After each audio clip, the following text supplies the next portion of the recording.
प्रिय विद्यार्थियों, BA part 3 के लिए जो व्याख्यान माला चल रही है उसका ये दूसरा व्याख्यान है।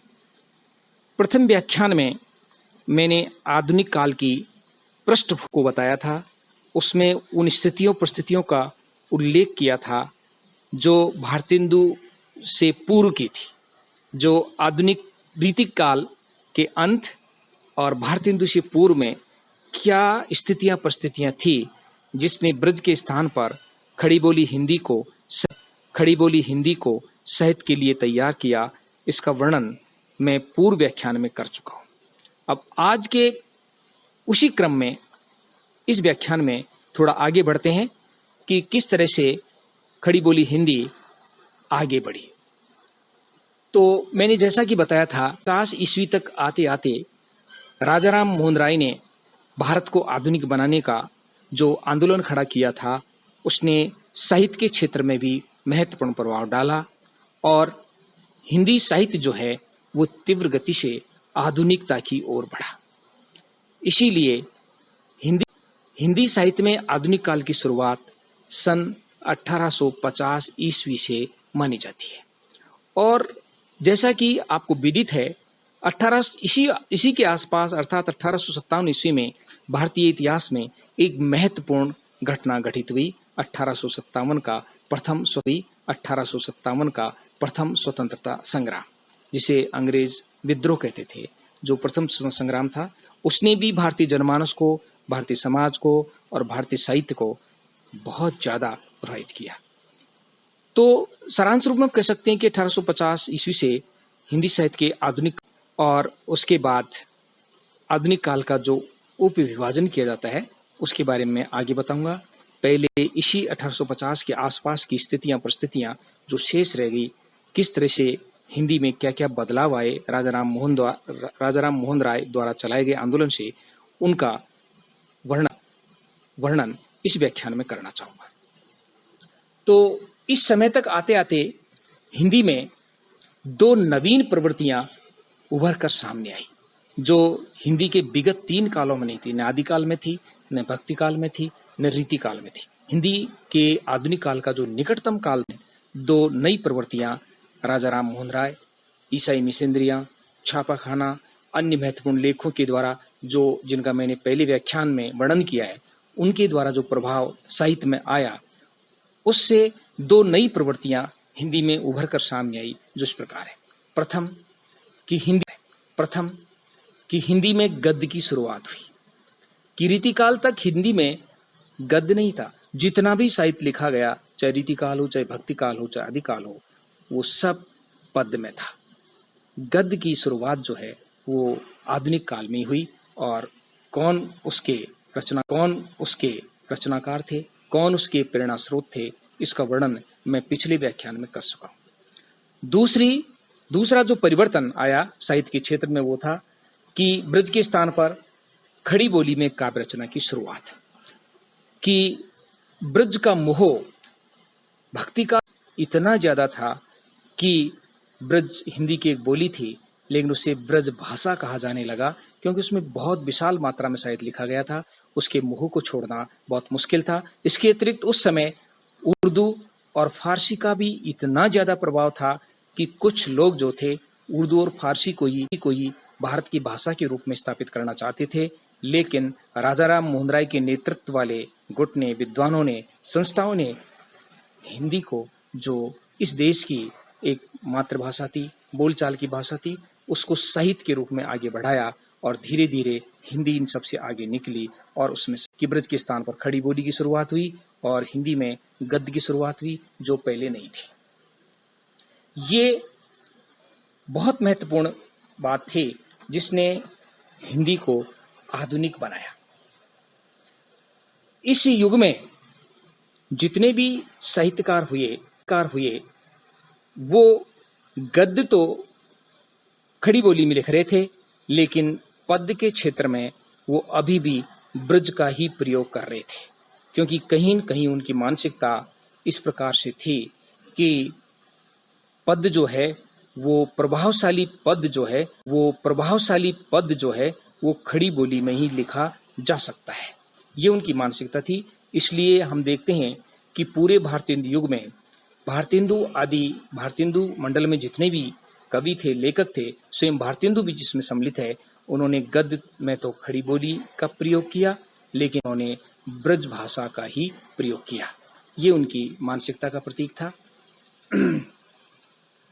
कि यद्यपि इस युग में भक्तिकाल रीतिकाल की प्रवृत्तियों को जो कवि थे वो छोड़ रहे थे और समकालीन परिवेश के प्रति वे जागृत हो रहे थे, लेकिन फिर भी जो है वो पद तो ब्रज में ही लिख रहे थे। अब इसके बाद हम ये देखते हैं, इस काल का जब मूल्यांकन करते हैं कि हिंदी ने जो आधुनिक स्वरूप धारण किया उसके लक्षण क्या थे। जब हम इसका विश्लेषण करते हैं, इसका अध्ययन करते हैं भारतेंदु युग से पूर्व, तो 3 तथ्य निकल करके सामने आते हैं जो इस प्रकार हैं कि हिंदी का आधुनिक साहित्य जो है वो यथार्थ बोध पर आधारित है। ये साहित्य काव्य रूढ़ियों, कवि शिक्षा या किसी निर्दिष्ट प्रणाली पर न चलकर अपनी संवेदना और आसपास के जीवन से ये विषय ग्रहण करता है, जबकि पूर्व काल, रीतिकाल और भक्ति काल का साहित्य ऐसा नहीं था। इसलिए पहला लक्षण आधुनिक काल के साहित्य में ये दिखाई देने लगा कि वो अपनी संवेदना जो है वो आसपास के जीवन से ग्रहण करने लगा। दूसरा लक्षण इस युग के साहित्य में जो मिलता है, जिसने हिंदी साहित्य को आधुनिक बनाया, वो यह है कि इस यथार्थ बोध का वास्तविक अर्थ के कारण इस युग के साहित्यकारों ने अपनी रचनाओं में आर्थिक, सामाजिक एवं राजनीति की विषमताओं एवं विद्रूपताओं का उद्घाटन किया। इससे पूर्व के जो युग था, विशेषकर जो रीतिकाल था, उसमें उस समय की सामाजिक और राजनीतिक विषमताओं का चित्रण लेस मात्र भी नहीं मिलता है, क्योंकि लोगों का सोच बदल गया था।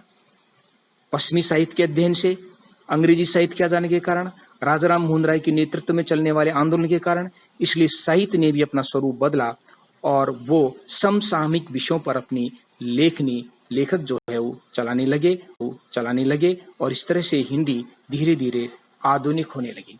तीसरा लक्षण था कि ये जो राजनीतिक जीवन की विषमता और विद्रूपताओं का चित्रण जो कर रहे थे, इस विषमता बोध से उत्पन्न संवेदना में पीड़ा या व्याकुलता भी है कि रचनाकार अपनी कृतियों के माध्यम चाहता था कि इस विषमता को पाटने का उद्देश्य वो व्यंजित करने लगा। अर्थात कहीं न कहीं सीधे रूप में तो नहीं, लेकिन समाज में जो विषमता थी, समाज में जो असमानता थी, साहित्यकार का मंतव्य यह होता था कि ये विषमता और असमानता समाज में नहीं रहे। इस प्रकार का संदेश जो था वो इस युग का साहित्यकार अपनी रचनाओं के माध्यम से देने लगा। अतः हिंदी के आधुनिक युग का साहित्य रसमग्न करने के स्थान पर आनंद के साथ कर्म की प्रेरणा भी देने लगा, जबकि इससे पूर्व युग का साहित्य जो था वो केवल रसमग्न करता था, रीतिकाल के और भक्ति काल के साहित्य, लेकिन वो कर्म की प्रेरणा नहीं देता था। जबकि आधुनिक का साहित्य जो है वो व्यक्ति को कुछ बदलने के लिए प्रेरित करता था। साहित्य सामाजिक चेतना और उत्तरदायित्व से युक्त होने लगा, जबकि भक्ति काल, रीतिकाल के साहित्य में ये प्रवृत्तियां देखने को नहीं मिलती हैं। आधुनिक काल के साहित्य में जिसको खड़ी बोली का साहित्य कहते हैं, इसमें साहित्यकार ये मानने लगा कि हमारा भी ये उत्तरदायित्व है कि समाज को सही दिशा मिलनी चाहिए। रीतिकालीन साहित्य से आधुनिक साहित्य की यही विशेषता थी, जिसका प्रवर्तन जो है आगे चल करके भारतेंदु, हरिश्चंद्र और उनकी जो मंडली थी, उनके जो अन्य कवि थे, उन्होंने किया। इस संपूर्ण व्याख्यान में एक बात आपके बहुत महत्वपूर्ण है, जो इस प्रकार है कि हम सीधे तौर पर भारतेंदु हरिश्चंद्र को आधुनिक हिंदी साहित्य का उन्हीं से 1850 ईस्वी से 1900 तक का 50 वर्ष का समय है, उसको जो अगले व्याख्यान का विषय होगा उसको हम भारतेंदु युग भी कहते हैं।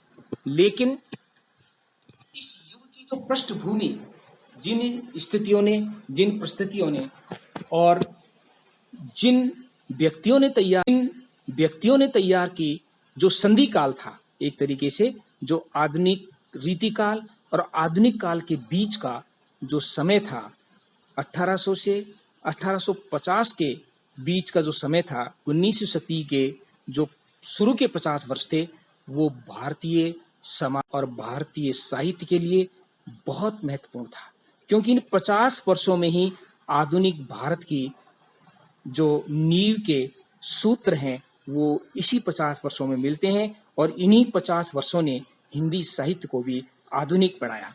और जैसा कि मैं पूर्व व्याख्यान में भी ये बता चुका हूँ कि इसमें जो महत्वपूर्ण योगदान था वो राजा राम मोहन राय का था, जिन्हें आधुनिक भारत का जन्मदाता कहा जाता है। और इसके अतिरिक्त वे प्रस्तुतियां कि किस तरह से भारत जो है वो पश्चिमी साहित्य को पढ़कर के अपने विचार बदल रहा था, और किस तरह से लोगों का सोच बदल रहा था, और सोच की वजह से किस तरह से लोगों का साहित्य बदल रहा था, लोग किस प्रकार से बदले हुए परिवेश का साहित्य लिख रहे थे, और लोग जो थे, जनता जो थी, उस साहित्य को बड़े इंटरेस्ट के साथ, बड़े रुचि के साथ उसको पढ़ा जा रहा था। खड़ी बोली में लिखित परिस्थितियों ने भारतेंदु हरिश्चंद्र के लिए वो पृष्ठभूमि तैयार की, जिस पर चढ़ कर के वे आधुनिक हिंदी साहित्य के जन्मदाता कहलाए।